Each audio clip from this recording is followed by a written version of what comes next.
എങ്ങോട്ടാ? മാമൻ എന്തെങ്കിലും തെറ്റ് ചെയ്തിട്ടുണ്ടെങ്കിലേ മോള് മാമനോട് ക്ഷമിക്കണം. ആലോചിച്ചോട്ടെ. മാമന് എത്ര കാലം മോളെ കൂടെ ഇങ്ങനെ മോളെ കാര്യങ്ങൾ നോക്കി നടക്കുമെന്ന് മാമൻ അറിയില്ല. എന്റെ ഏത് കാര്യമാണ് മാമൻ വൃത്തിയായിട്ട് നോക്കിയിരിക്കണേ? സമയത്ത് ഭക്ഷണം ഉണ്ടാക്കി തരാറുണ്ടോ? ഞാൻ പറയണ എന്തെങ്കിലും ഒരു ഭക്ഷണം ഉണ്ടാക്കി തരാറുണ്ടോ? എന്തിനാ അവിടെ കൊണ്ട്? അത് മാമന് വയ്യാത്ത സമയത്തല്ലേ, അല്ലാതെ മോക്ക് എന്തെങ്കിലും ഒരു കുറവുണ്ടായിട്ടുണ്ടോ? ഇല്ല, രാവിലെ വൈകുന്നേരം ഉച്ചയ്ക്ക് തൈര് സാധനം കഴിച്ചിട്ടുണ്ടല്ലോ, ഞാൻ ഇരിക്കണല്ലേ. അതുകൊണ്ട് എന്താ ആ ഒരു ഐശ്വര്യം മോളെ മുഖത്തങ്ങനെ തെളിഞ്ഞു കാണുന്നുണ്ട്. ഐശ്വര്യം എനിക്ക് പണ്ടും ഉണ്ടായിരുന്നു, എല്ലാരും പറയാറുണ്ട്. ഇനി ഞാൻ പോയിട്ടുണ്ടെങ്കിൽ മോളെ ആര് നോക്കും? ഇതേമാതിരി മോളങ്ങനെ കണ്ണിന്റെ കൃഷ്ണമണി പോലെയല്ലേ മാമൻ നോക്കണത്. അതിന് മാമൻ എവിടെയാ പോകാൻ പോണേ? റിസൾട്ട് വന്നു പറഞ്ഞു. എന്തിന്റെ? മാമൻ വല്ലതും പഠിക്കാൻ എഴുതിയായിരുന്നു? മാമൻ ഇനി അധികം ആയുസില്ല എന്നാ പറയുന്നത്. ഞാൻ മാമൻ വന്ന് എന്തൊക്കെയോ പിച്ചമ്മയൊക്കെ അടുക്കളയിലോട്ട് ചെന്നേ. തലവേന എടുക്കുന്ന ഒരു ചായ ഇട്ട്.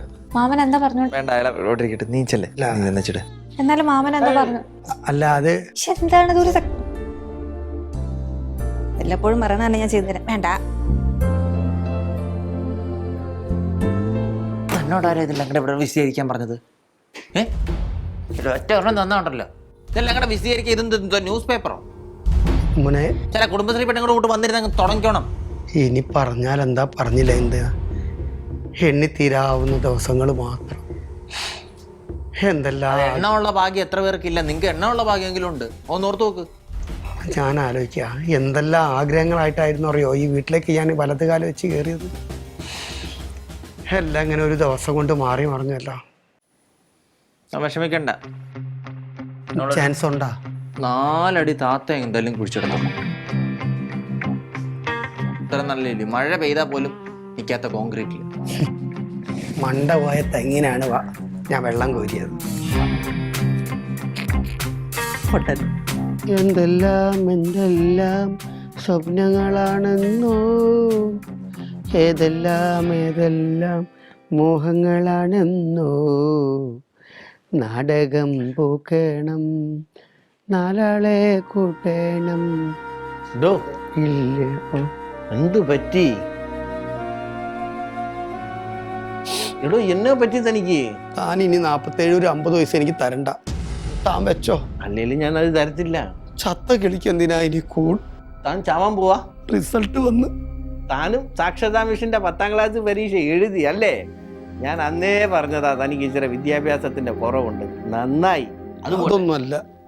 അത് പോട്ടെ, ഈ തലയ്ക്ക് എന്തേലും അടി കിട്ടിയതായിട്ട് ഓർക്കുന്നോ? ഒരു നീല ഷർട്ട് ഇട്ടവൻ ഞാൻ എപ്പോഴോ കളിക്കുമ്പം എന്റെ തലയ്ക്കൊരടി ഇതേപോലത്തെ നീല. ഇത് നീലയല്ല, ഇത് മെജന്തയാ. മെജന്ത ആണോ? ആയുസ് ഒടുങ്ങാറായതുകൊണ്ടായിരിക്കണം എനിക്ക് കളറൊക്കെ മാറി തോന്നുന്നു. എടോ, അങ്ങനെയാണെങ്കിൽ തന്റെ കിഡ്നിയും അവയവവും ഒക്കെ നമുക്ക് വിൽക്കാം, നല്ല പൈസ കിട്ടും. എടാ നിക്ക്. അമ്മ വെള്ളം തിളപ്പിച്ച് കുടിക്കണമെന്നുണ്ടായിരുന്നു, അവിടെ എടുത്ത് വെച്ചിട്ടുണ്ട് കേട്ടോ. തിളച്ച വെള്ളം, അത് 100 ഡിഗ്രി സെൽഷ്യസ് തന്നെ കുടിക്കണം. നീ ഇങ്ങോട്ട് വന്നേ.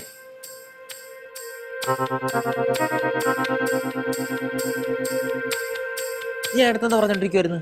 എടാ, അയാൾ ചാവാൻ പോവാന്ന് പറഞ്ഞ, എന്നാ പിന്നെ ആ കിഡ്നിയും ലിവറും ഒന്നും കളയണ്ട, നമുക്ക് കച്ചവടം ചെയ്യാമെന്ന് ഞാൻ പറഞ്ഞുകൊണ്ടിരിക്കുവായിരുന്നു. അയാൾ ചാവാനൊന്നും പോയല്ല. ഈ ശോഭനയുടെ തള്ള കുറച്ച് കട്ടുകപ്പം കൊണ്ടുവന്നായിരുന്നു. അയാൾ പച്ചയ്ക്ക് തിന്നാൻ തോന്നുന്നു, എങ്ങനെയോ മയങ്ങി അവിടെ കിടക്കുമായിരുന്നു. ഡോക്ടറെ കൊണ്ട് കാണിച്ച് വലിയ കുഴപ്പമൊന്നുമില്ല. ഉറപ്പാണോ? പിന്നെ ഞങ്ങൾ രണ്ടല്ലേ കൊണ്ടുപോയത്. നിനക്കറിയാവോ, പൊങ്ങുന്ന പോലും ഇല്ലായിരുന്നു. ഞാൻ പിന്നെ വേറെ 4 ആംബുലൻസുകാരെ വിളിച്ച് ചവന്മാരെ കൊണ്ടുപോയത്. എടാ, എനിക്കിപ്പോഴാ ആശ്വാസമായ. എനിക്ക് ഒരു കയ്യബദ്ധം പറ്റിയതാ. ഞങ്ങൾ തമ്മിൽ കളിച്ചോണ്ടിരുന്നതിൻ്റെ കലിപ്പ് മൂത്ത് ഞാൻ ഒരു സാധനം എടുത്ത് അയാളുടെ തലക്കിട്ടടിച്ച്. എന്തോ സാധനം? അങ്ങനെ അയാളുടെ ബോധം പോയെ. എന്തുവാന്ന് അറിയത്തില്ല, കൈ കിട്ടി എടുത്ത് ഞാൻ അടിച്ച്. ചുമ്മാ അയാളുടെ ബോധം പോയെ. ചുമ്മാ അല്ല, അയാളുടെ ഡെസ്കേ മയങ്ങി കിടന്നത്. അത് ഇല്ല, കുഴപ്പമൊന്നുമില്ല. ഡോക്ടറിൻ്റെ അടുത്ത് പറഞ്ഞു, ഞങ്ങൾ പോയി നോക്കിയായിരുന്നു. കുഴപ്പമൊന്നുമില്ല. എടാ, ഈ പേരും പറഞ്ഞ് നമുക്ക് ഇവിടെ കിഡ്നി ലിവറൊക്കെ അടിച്ച് മാറ്റിയാലോ? ഞാനും ആശിച്ചായിരുന്നു, കുറച്ച് ഡീലേഴ്സിനൊക്കെ വിളിച്ചായിരുന്നു. രണ്ടെണ്ണം അടിക്കട്ടെ, ഈ ഒരു സന്ദേശം. പിന്നെ അയാളുടെ പേരിൽ തന്നെ 2 എണ്ണം അടിക്കാം. പൊളിക്കും അത്. വാ. എന്തൊക്കെ ആഗ്രഹങ്ങളായിരുന്നു, എല്ലാം പോയില്ലേ. എനിക്കിനി എൻ്റെ അന്ത്യാഭിലാഷമായിട്ടുള്ളൊരാഗ്രഹമുണ്ട്, ഹാട്ടും കുടൽ മപ്പാസ്. അതും കൂടി കഴിച്ചിട്ട് വേണം എൻ്റെ ജീവിതം അവസാനിപ്പിക്കും. ഫോൺ ഇവിടെ ഇരിക്കുവായിരുന്നു. ഇനി എനിക്ക് എന്താ ഉള്ളത്? എന്തൂന്ന്? അല്ല മോളോ, എന്തൂന്ന് പിച്ചമ്മയൊക്കെ പറയണേ? അല്ല, ഞാൻ എൻ്റെ അന്ത്യാഭിലാഷം നിറവേറ്റാനുള്ള തയ്യാറെടുപ്പിലാണ് മോളെ. അന്ത്യാഭിലാഷം എന്ന് പറഞ്ഞാൽ എന്താണെന്നറിയോ? എന്താണ്? നമ്മുടെ അന്ത്യത്തിലേക്ക് കിടക്കുമ്പോൾ നമ്മുടെ ഒരു വിഷ്. ആ അഭിലാഷത്തെക്കുറിച്ചാണ് ഞാൻ സംസാരിച്ചുകൊണ്ടിരുന്നത്. വട്ടായോ? എനിക്ക് ആട്ടും കുടലും അപ്പാസ് ഉണ്ടാക്കി കഴിക്കണം. ആട്ടും കുടലും അപ്പാസോ? ഞാൻ 2 ദിവസം മുന്നേ ഇൻസ്റ്റാഗ്രാമിൽ കണ്ടിട്ടുണ്ടായിരുന്നു ഒരു മേപ്പാളിച്ചി ഉണ്ടാക്കണം. അന്ന് മുതൽ എൻ്റെ ഒരു ആഗ്രഹം എനിക്ക് ഉണ്ടാക്കി കഴിക്കണം. അതുണ്ടാക്കിയോ? അതുണ്ടാക്കിയോ? അതിൻ്റെ തയ്യാറെടുപ്പിലാണ്. ഇനി അത് കഴിക്കാതെ എൻ്റെ ആത്മാവിന് ശാന്തി കിട്ടാതായി പോയാലോ? ഇത് വേറെ എന്തോ കഴിച്ചിട്ട് ആത്മാവിന് ശാന്തി കിട്ടേണ്ട രീതിയിലേക്ക് എത്തിയെന്ന് തോന്നണം. മരുന്ന് നേരം മാറി കഴിച്ച മൂക്കൊക്കെ അങ്ങനെയൊക്കെ പറയാം. മോളറിയാത്ത ഒത്തിരി രഹസ്യങ്ങൾ ഈ മനസ്സിലുണ്ട്. ആണല്ലേ? ഈ മാമന്റെ കാലം കഴിയുമ്പം മൂക്കത് മനസ്സിലാവും. അന്ന് മാമനെ പറ്റി മോള് നല്ലത് പറയും. എല്ലാം എല്ലാവർക്കും വേണ്ടിയിട്ട് ഞാൻ ഈ മനസ്സിൽ ഒതുക്കി നടക്കുകയാണ്. നന്നായി. അത് അവിടെ തന്നെ ഇരിക്കട്ടെ. ഈശ്വര, വട്ടായി. സുബോനെ വിളിച്ച് പറയാം. എൻ്റെ ആട്ടുംകുടലും അപ്പാസ് അതും കൂടി കഴിക്കണം എനിക്ക്. ഇതും കൂടി കഴിച്ചിട്ട് വേണം എനിക്ക്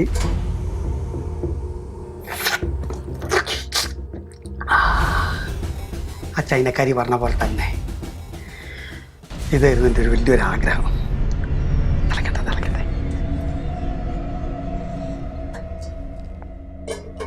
എൻ്റെ ഈ ആട്ടുംകുടലും അപ്പാസ് എൻ്റെ സൈനവേനെ കൊണ്ട് ഉണ്ടാക്കി കഴിക്കണം എന്നായിരുന്നു എൻ്റെ ആഗ്രഹം. പക്ഷെ എന്ത് ചെയ്യാം, ആയുസ് തന്നില്ലല്ലോ.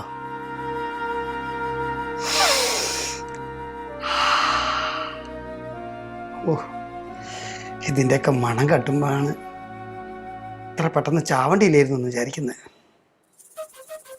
എന്ത് ചെയ്യാം, പടച്ചോൻ അങ്ങനത്തെ ഒരു വിധി വെച്ചല്ലോ. സാറില്ല. ജമാലെ, ഇത് ഞാനാണ് ബീരാൻ. ഒന്നുമില്ല, ഞാനേ പണ്ടെൻ്റെ പറമ്പിന്ന് കൊല അടിച്ചു മാറ്റിയത് ഞാനാണ്. ഞാൻ മരിക്കാൻ പോവുക. ഇതെൻ്റെ മരണം മൊഴിയായിട്ട് നീ എടുക്കണം. എനിക്ക് മാപ്പ് തരണം. അസ്സലാമു അലൈക്കും. ഇനി സൈന്യനും കൂടി വിളിച്ചാലാ. ഇതിൻ്റെ അവസാനത്തെ വിളിയാണ്.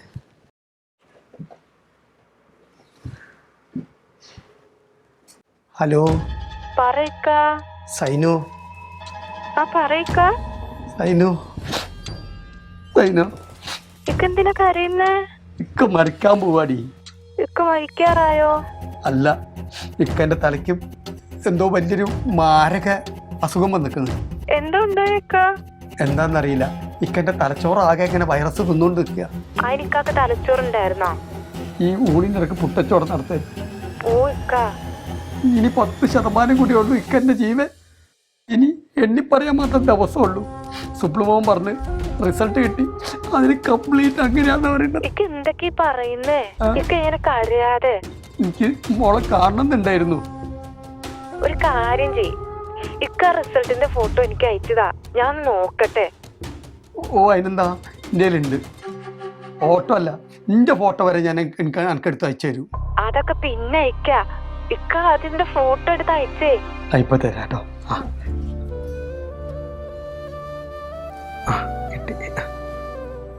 സൈൻ. ഒരു മിനിറ്റ് ഹോൾഡ് ചെയ്യ്, ഞാൻ നോക്കട്ടെ. ഓ ഓ ഓ ഓ ഓ.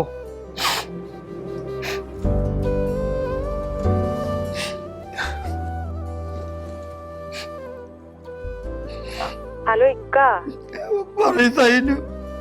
ഇങ്ങനെ കരയാതിരിക്കേ, ചുമ്മാ എന്തിനാ കരയുന്നേ? മരിക്കുന്നതിന്റെ ഒരു വിഷമം, അന്നെ വിട്ടുപോകുന്ന കാര്യമൊക്കെ ആലോചിക്കുമ്പോ എനിക്ക്. ഇക്ക മരിക്കാനൊന്നും പോകുന്നില്ല. ഇക്കാനെ ആരോ പറഞ്ഞു പറ്റിച്ചതാ. ഇക്കാന്റെ തലയിൽ എന്തോ അടി കിട്ടിയതിന്റെ ചതവുണ്ട്, അത് മാത്രമേ ഉള്ളൂ, വേറൊന്നും ഇല്ല. അല്ലാണ്ട് ഇക്കാക്ക് വേറെ പ്രശ്നമൊന്നും ഇല്ല. സുപ്ലമോൻ അങ്ങനെയല്ലല്ലോ പറഞ്ഞു. സുപ്ലമോൻ ആരാ? അവനെ ഇങ്ങ് വിളിച്ചേ, ഞാൻ ചോദിക്കട്ടെ. ശോഭനമോളെ ഭർത്താവ്. ഈ ശോഭന ആരാ? ശോഭനമോള് നമ്മളെ ലളിതേച്ചില്ലേ? ലളിതേച്ചിന്റെ മോളല്ലേ ഈ ലളിതേച്ചി? ഇതാണ് ലളിതേച്ചിന്റെ കാര്യമില്ല എൻ്റെ അടുത്ത് ഞാൻ പറഞ്ഞ. അവരെ മോളെ നോക്കാൻ ഇവര് തമ്മിൽ പിരിക്കാൻ വേണ്ടിട്ടല്ലേ ഞാൻ ഇങ്ങോട്ട് വന്നത്. ഇങ്ങനെ ടെൻഷനാണല്ലേ? ഇക്കാക്ക് വേറെ പ്രശ്നമൊന്നും ഇല്ല, ഇനിയും ജീവിക്കും ഒരു 19 കൊല്ലോടെ. ആണാ?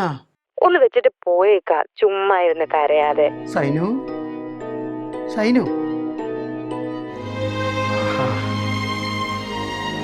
ഓള് പഠിച്ചത് നന്നായി.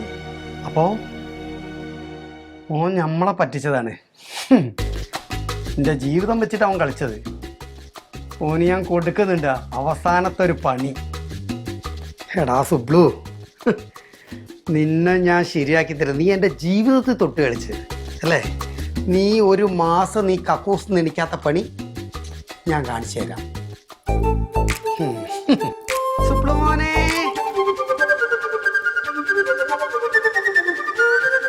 മോനെ സൂസ്. എന്തോടെ കടൽ വെള്ളമോ മണ്ണെണ്ണയോ?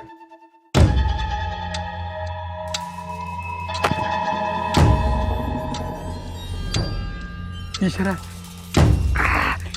കുടിച്ചുപോയി. ഞാനൊന്ന് കക്കൂസ് പോയിട്ട് വരാം.